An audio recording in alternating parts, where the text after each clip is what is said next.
దేవునికి మహిమ కలుగును గాక. దేవుని వాక్యమును విందాం. 1 కొరింథీయులకు రాసిన పత్రిక 8వ అధ్యాయము 4వ వచనము నుండి చూస్తే, లోకమందు విగ్రహము ఒట్టిదనియు ఒక్కడే దేవుడు తప్ప వేరొక దేవుడు లేడనియు ఎరుగుదము. దేవతలనబడిన వారును ప్రభువులనబడిన వారును అనేకులు ఉన్నారు. ఆకాశమందైనను భూమి మీదైనను దేవతలనబడినవి ఉన్నను మనకు ఒక్కడే దేవుడున్నాడు, ఆయన తండ్రి. ఆయన నుండి సమస్తమును కలిగెను, ఆయన నిమిత్తం మనమున్నాము. మరియు మనకు ప్రభు ఒక్కడే, ఆయన యేసుక్రీస్తు. ఆయన ద్వారా సమస్తమును కలిగెను, మనము ఆయన ద్వారా కలిగిన వారము. ప్రేమన దేవుని బిడ్డరా, విగ్రహము వట్టిది. విగ్రహం వలన ఎటువంటి ఉపయోగము లేదు.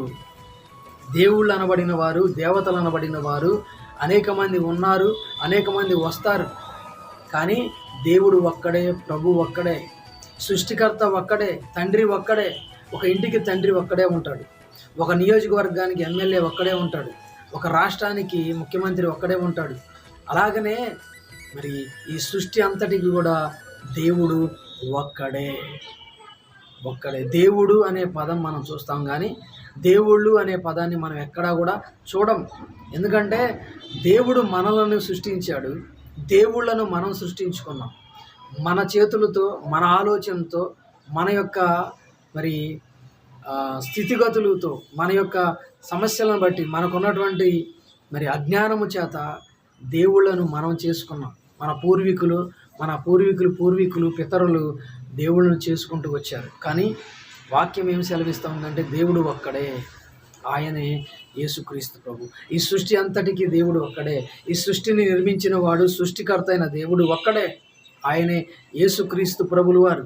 కాబట్టి ఆ ఒక్కడే ఉన్న దేవుడిని మనం ఆరాధిస్తే, ఆయనను స్తుతించి ఆరాధించి ఆయనకు ప్రార్థన చేస్తే మనకు దేవుని దీవెన ఉంటుంది. మనము కావాల్సిన అవసరాలన్నీ కూడా దేవుడు తీరుస్తాడు. ఆ ఒక్కడే ఉన్న దేవునికి మనం అందరము కూడా ఎప్పుడు కూడా విశ్వాసముతో, నమ్మకముతో, ఆయనను భయభక్తులు కలిగి ఉండాలని దేవుని పేరిట మీకు తెలియజేస్తూ ఈయన మాటలు ముగిస్తున్నాను. ఈ ఛానల్ మీరు సబ్స్క్రైబ్ చేయండి, లైక్ చేయండి, షేర్ చేయండి. అనేక మందికి ఈ వాక్యాన్ని వినిపించి నిజమైన దేవుణ్ణి, ఒక్కడే దేవుణ్ణి పరిచయం చేయండి. దేవుని కృప మీ అందరికీ తోడైండును గాక. ఆమేన్.